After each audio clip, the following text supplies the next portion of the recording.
Você já pegou um peixe gigante que poderia empalar seu peito ou virar seu barco?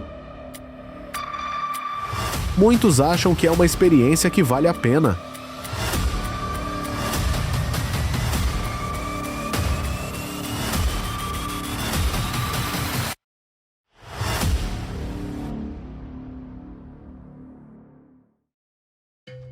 Este é o sortudo pescador Ken Fraser e seu lendário atum rabilho capturado na costa da Nova Escócia, que pesava 1.496 libras mesmo depois de secar no convés por 10 horas.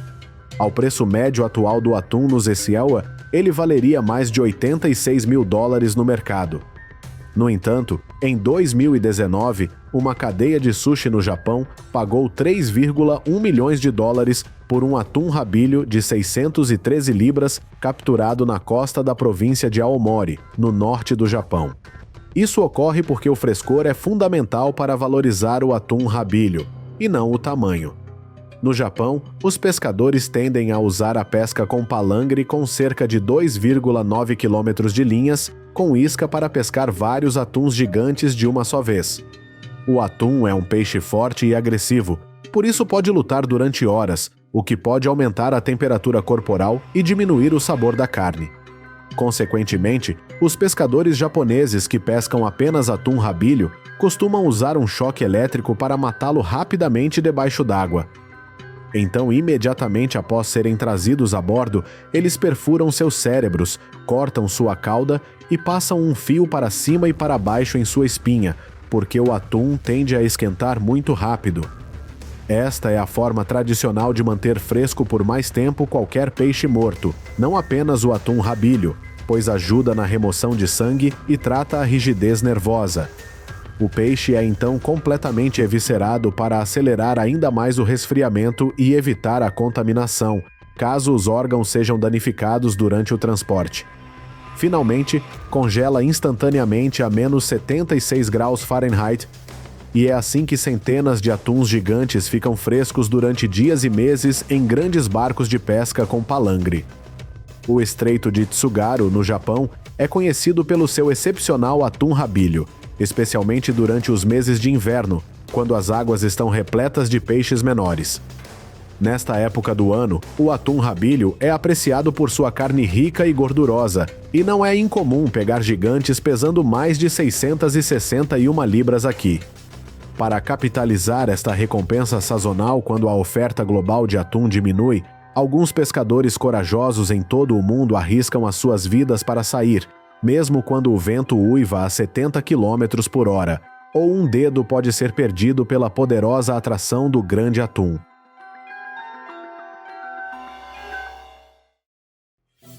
Conhecido por atingir pesos impressionantes de até 1.432 libras e comprimentos próximos de 4,5 metros, o peixe-espada é um alvo principal no Zecieira e no Japão, onde os mercados premium oferecem até $22 por libra para peixes de alta qualidade. Os pescadores recreativos no Zeciewa usam o método de vara e linha para capturar peixe-espada. Os pescadores normalmente vasculham as iscas vivas ou artificiais por horas, às vezes de 6 a 8, antes de sentirem uma mordida, e então a luta começa. Com linhas capazes de suportar até 800 libras de força, os pescadores usam varas e molinetes resistentes projetados para suportar o esforço. Embora seu bico seja um bem valioso para os pescadores, também pode ser uma arma mortal, cortando violentamente durante a longa luta. Recentemente, este lado perigoso do peixe-espada causou a trágica morte da surfista italiana Giulia Manfrini, que foi mortalmente empalada pela criatura enquanto surfava na costa da Indonésia. O peixe-espada pode mergulhar até 2.000 pés de profundidade em busca de presas. Estes mergulhos, normalmente em águas escuras, levaram a uma estratégia de pesca única, onde a noite é o principal horário de pesca. À medida que se aproximam da superfície para se alimentar, os pescadores usam palangres, muitas vezes prendendo bastões luminosos aos anzóis para chamar a atenção do peixe-espada no escuro. Embora seja possível pescar peixe-espada e atum rabilho sozinho, O peixe que estou prestes a mostrar derrota até mesmo os melhores fisiculturistas e os melhores jogadores da NFL. E claro, ninguém quer arriscar lutar sozinho com ele. É a garoupa Golias, um dos peixes mais fortes do oceano, embora o seu recorde máximo fosse de apenas 814 libras e 8,2 pés de comprimento. Este peixe monstro habita as águas mais quentes do Indo-Pacífico, especialmente em torno dos recifes de coral da Austrália, Indonésia e partes do Mar do Sul. Os pescadores baixam a isca, geralmente peixe recém-cortado ou atum vivo, até profundidades de mais de 300 pés, onde a garoupa Golias se esconde. Uma vez fisgado, a batalha começa. Devido às suas mandíbulas poderosas e sucção semelhante a vácuo, a garoupa Golias ataca com força explosiva, muitas vezes tornando o primeiro puxão uma luta de vida ou morte para o pescador. Sua atração é tão forte que é conhecido por quebrar varas ou arrastar pescadores para o mar. Consequentemente, as garoupas Golias são normalmente capturadas usando linhas de mão especializadas ou varas resistentes com linhas capazes de suportar mais de 1.000 libras de força. Os pescadores contam com uma técnica especial conhecida como bombeamento e enrolamento, em que levantam lentamente a vara e enrolam a linha a cada pequeno lançamento, trabalhando contra a enorme força do peixe ao longo de horas.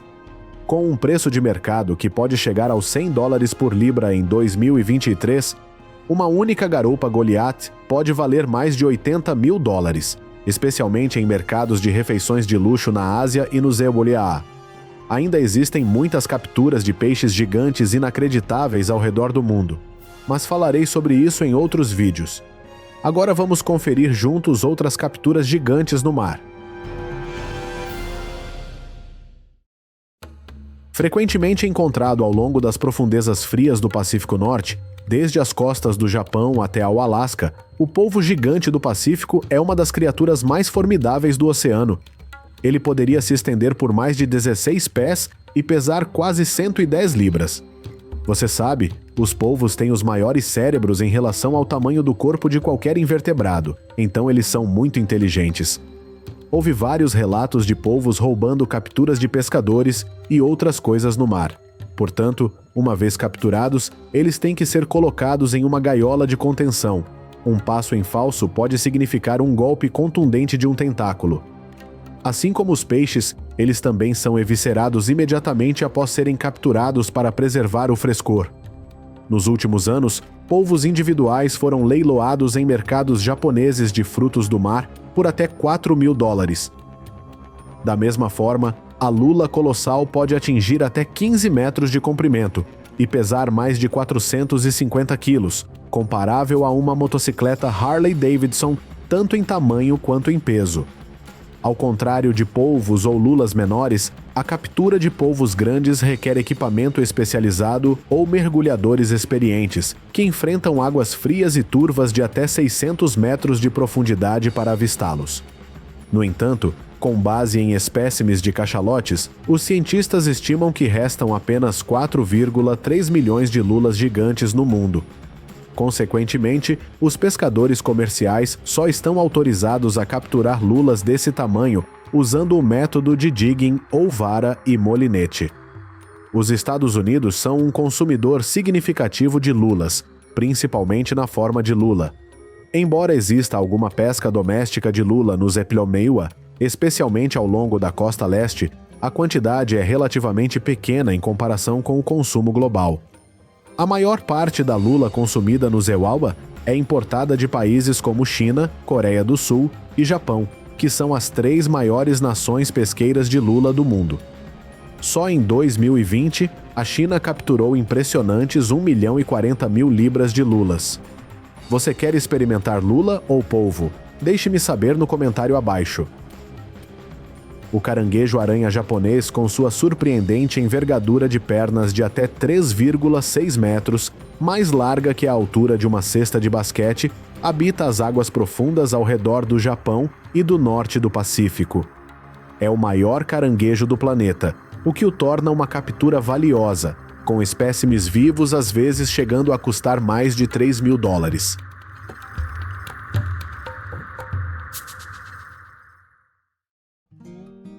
Como operam os navios pesqueiros gigantes no mar? Esta é uma questão que muitas pessoas se perguntam quando pensam na enorme indústria pesqueira da China. Com um litoral de mais de 14.500 km, é um dos países líderes mundiais na produção de frutos do mar. Todos os anos, milhões de toneladas de camarão e caranguejo são capturadas e colhidas em áreas de pesca em todo o país. Os pesqueiros de camarão da China são muito ricos e diversificados. Os mares do norte, como o Bohai, ao sul, como o Mar do Leste e o Golfo de Tonkin, são importantes áreas de pesca de camarão. Cada uma dessas áreas marítimas possui características ecológicas próprias, criando condições favoráveis para o crescimento do camarão. Os pescadores chineses utilizam uma variedade de métodos de pesca para otimizar a produção de camarão. A maior parte da captura provém de redes de arrasto. Este é o método mais comum, frequentemente equipado em grandes embarcações de pesca. Essa rede de arrasto é lançada ao fundo do mar e arrastada por navios em movimento, coletando camarões junto com outros tipos de frutos do mar. Além disso, os modernos navios de pesca chineses também estão equipados com dispositivos de navegação GPS, sistemas de radar e sonar para determinar a localização dos cardumes de camarão, ajudando os pescadores a capturar de forma mais eficaz. Após a captura, os camarões são conservados no barco para manter o frescor. As embarcações de pesca costumam ser equipadas com tanques de água que ajudam a preservar os camarões na temperatura adequada. A produção de camarão capturado no mar será alimentada num sistema de distribuição generalizado em toda a China. O camarão é transportado dos portos de pesca para as fábricas de processamento ou mercados de frutos do mar na região. Em outubro, no local com o sistema hídrico mais denso da província de Jiangsu, começaram a operar barcos de pesca de caranguejo. Em menos de um mês, mais de 40.000 toneladas de caranguejos de Jiangsu iniciarão uma jornada de distribuição para mesas de jantar em toda a China. Cada caranguejo geralmente pesa de 150 a 200 gramas. Devido à estrutura pontiaguda da casca do caranguejo, o processo de retirada do caranguejo da rede é bastante difícil. Os pescadores devem usar luvas para evitar serem feridos por espinhos pontiagudos. Porém, os pescadores de caranguejo não precisam usar luvas no outono. Como os caranguejos acabaram de mudar de casca nesta fase, eles são muito macios. Quando o outono chega mais cedo no norte da China, o ciclo de crescimento dos caranguejos é muito curto. Embora os caranguejos desta temporada sejam geralmente pequenos, eles têm a vantagem de chegar ao mercado mais cedo e atender os clientes impacientes. Os pescadores trabalham intensamente em temperaturas abaixo de 5 graus Celsius. Cada vez transportam um lote de caranguejos e os trabalhadores descansam. Eles vão cozinhar macarrão com pequenos caranguejos que não podem ser vendidos. Normalmente, após o descanso, os pescadores têm que colher os caranguejos tarde da noite até o amanhecer, porque esta é a hora com maior captura do dia. Em 24 horas, até os caranguejos que vivem na cabana morrerão por falta de oxigênio. Portanto, os pescadores retornarão à costa o mais rápido possível para distribuir os caranguejos ao mercado. Nas próximas horas, esses caranguejos aparecerão nos restaurantes.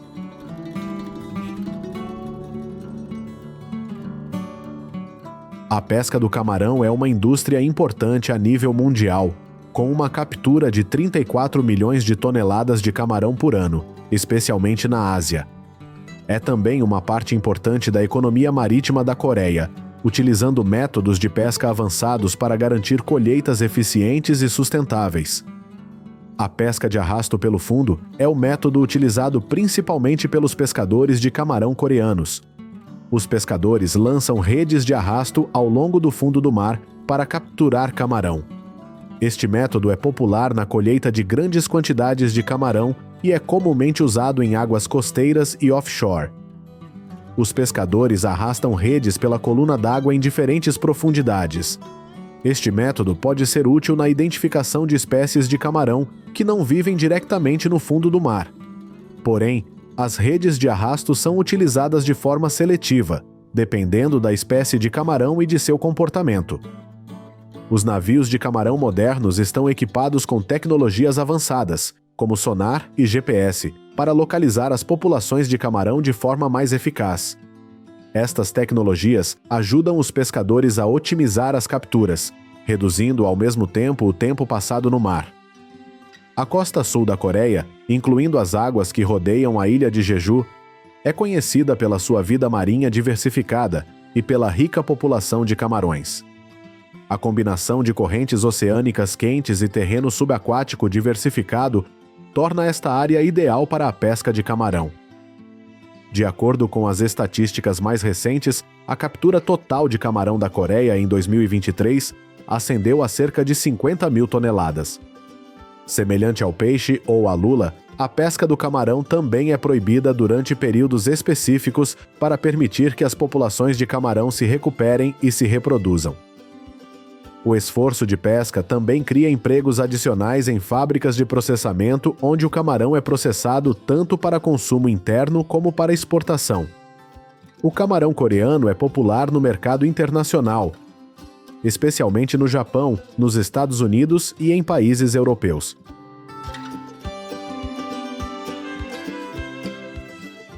Como é que os pescadores japoneses exploram o camarão para ganhar milhões de toneladas todos os anos? Essa é a pergunta que muitas pessoas fazem quando conhecem a indústria pesqueira deste país. Com a sua longa costa e mares ricos, o Japão tornou-se um dos países líderes mundiais na produção de camarão. A pesca de camarão no Japão se estende desde o Mar de Okhotsk, no norte, passando pelo Mar do Japão e pelo Oceano Pacífico, até o Mar da China Oriental, no sul. O camarão branco anuncia a chegada da primavera. É chamada de joia da Baía de Oyama. Os pescadores japoneses aplicam muitas técnicas avançadas de pesca de camarão para otimizar a produção e minimizar o impacto ambiental.